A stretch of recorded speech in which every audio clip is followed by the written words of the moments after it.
Ayer les contábamos de la afectación a la Defensoría del Pueblo por cuenta del terremoto en varias de sus sedes y para varios de sus trabajadores. Explicamos cuál era la hoja de ruta de la Defensora para enfrentar no solamente ayudar con la emergencia, sino también para restablecer su operación en lugares afectados precisamente por cuenta del terremoto. Defensora Iris Marín, buenos días. Muy buenos días, Julio, para usted, para toda su audiencia. Mire, el ministro del Interior ayer apareció con el comandante del Ejército dando un reporte muy breve sobre la situación en Quibdó. Escúchelo. Las últimas 4 personas que se estaban dando por desaparecidas llegaron hoy al sitio de los hechos, ahí en el barrio Medrano, y dijeron que estaban bien en este momento. La hija había perdido, se llevó las llaves, y motivo por ese, el domingo tuvieron que ir a dormir a otro sitio y evitaron quedarse en el edificio que colapsó. Maravilloso, eso significa que aquí no tenemos urgencias rescatistas, no. Aquí básicamente todas las personas aparecieron. Lo que vamos a hacer ahorita es hacer una evaluación de los daños físicos y materiales de infraestructura para poder empezar la reconstrucción cuanto antes. Muchas gracias, general. Gracias por todo su esfuerzo. Gracias, ministro. Gracias, general. Pues dentro de tantas malas noticias, este reporte, no sé si coincide con su información, defensora, es que en Quibdó, que está en el área del epicentro, el departamento del Chocó, del terremoto, pues no tiene necesidad de rescatistas, ni hay personas desaparecidas. Dentro de lo malo, no sé si usted puede confirmarnos, pues ahí hay una buena noticia. Sí, afortunadamente así es. El antier estuvimos allá, pues estuve yo personalmente, obviamente allá hay un equipo permanente de la Defensoría del Pueblo y ya desde antier se declaró el cierre de la etapa de rescate y búsqueda. Creo que es importante de todas maneras verificar en los municipios, en todos los municipios del Chocó, la gobernación ha estado en eso, con las autoridades nacionales, porque es posible que haya lugares donde no se haya podido tener toda la información. Sin embargo, sí coincide con lo nuestro, también con la información que contrastamos en el hospital. Y es una buena noticia, por supuesto, uno de los departamentos pues más empobrecidos del país. ¡Paramédico, por favor, paramédico! Sí, aquí estoy, mijo. Acá. Darío, acá al frente de la cámara, por favor. Ay, qué pena.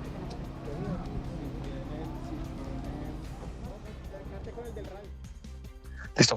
Defensora, buenos días.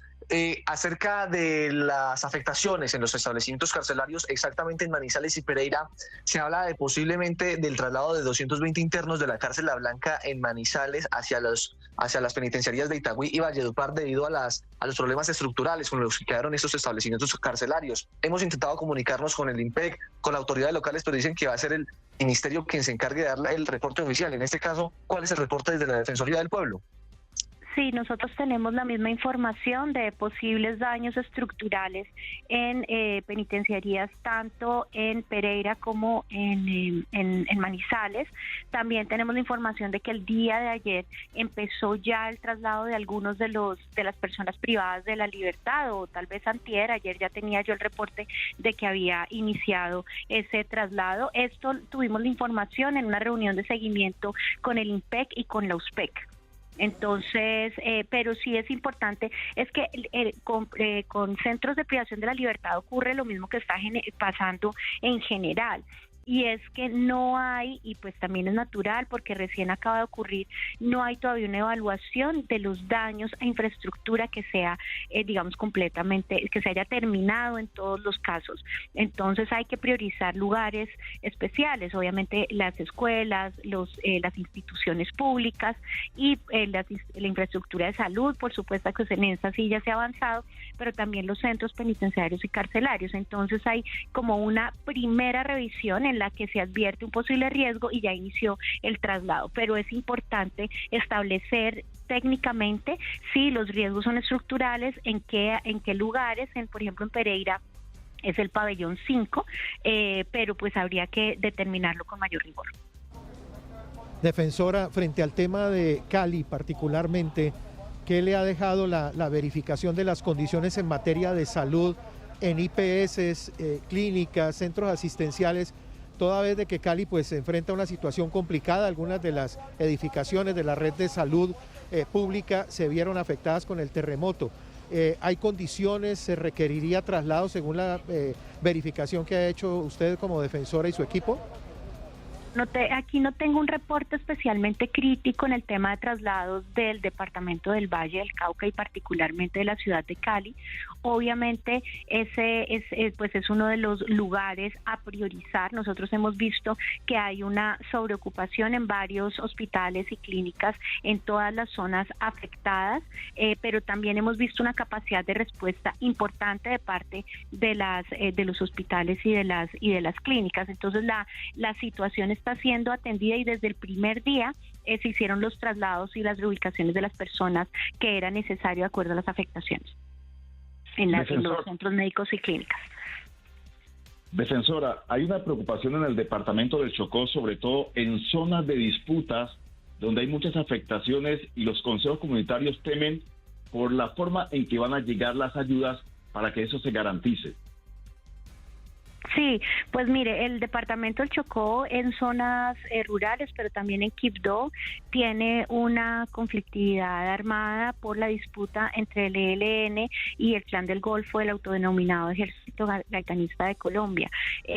Yo decía ayer, estoy segura que ellos también sufrieron daños, también sufrieron por sus familias, ellos son seres humanos y seguramente pues también les tocó esto. Entonces el llamado es a una tregua humanitaria para que permitan el ingreso. Generalmente hay zonas del departamento en las que tienen un control importante y solo pueden entrar organismos humanitarios como la Defensoría del Pueblo u otros, pero no hay un ingreso abierto de las instituciones por las restricciones que ellos tienen. Aquí la invitación es hacer una tregua humanitaria en favor de la gente del Chocó, permitir el ingreso de las instituciones. Obviamente la Defensoría del Pueblo está en disposición y capacidad de acompañar cualquier misión por restricciones humanitarias, pero debe haber allí una declaratoria. Invitamos al ELN, al Clan del Golfo, a todos los actores armados que hacen presencia en el territorio a en este momento permitir la ayuda humanitaria.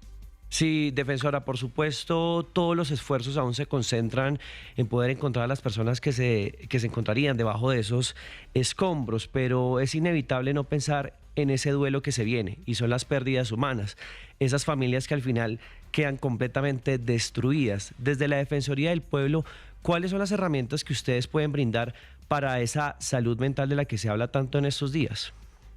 Sí, el tema de acompañamiento psicosocial es una necesidad pues primordial para las personas que tienen familiares muertos o seres queridos muertos y también desaparecidos. Inclusive el sufrimiento puede ser aún mayor para quienes tienen familiares desaparecidos. Tenemos 379 personas desaparecidas de acuerdo al último reporte en este momento y 281 personas muertas, 281 personas muertas y 379 desaparecidas que tienen a una red de familiares y amigos preocupados, inquietos por su situación. Es importante priorizar esta atención psicosocial. La Defensoría del Pueblo tiene una capacidad, tengo que decirla, pues reducida, pero disponible. Nosotros tenemos la capacidad de atención psicosocial que usualmente está disponible para víctimas del conflicto armado, así como para atender situaciones de violencia basada en género, y está disponible. Yo le he manifestado esto al gobierno nacional, a los gobiernos territoriales. Es importante, eso sí,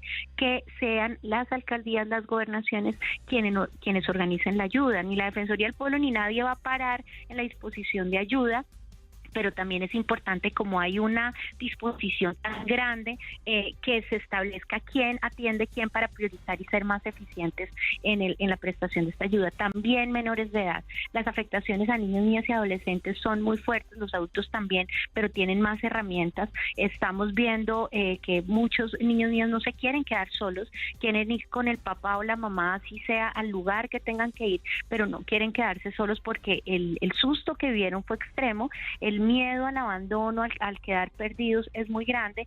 Entonces allí también se necesitan dar herramientas a estos menores de edad, pero también a las familias. El ICDF también tiene un rol allí muy importante. Defensora, feliz mañana, muchas gracias.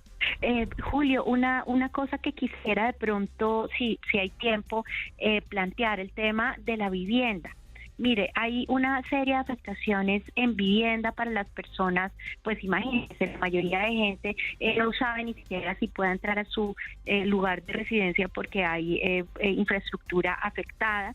Entonces nosotros hemos invitado, por ejemplo, mire, primero comunicarle a todas las personas que si tienen crédito hipotecario, el crédito hipotecario debe estar cubierto con una póliza contra todo riesgo que debe incluir el terremoto y eso puede dar un alivio.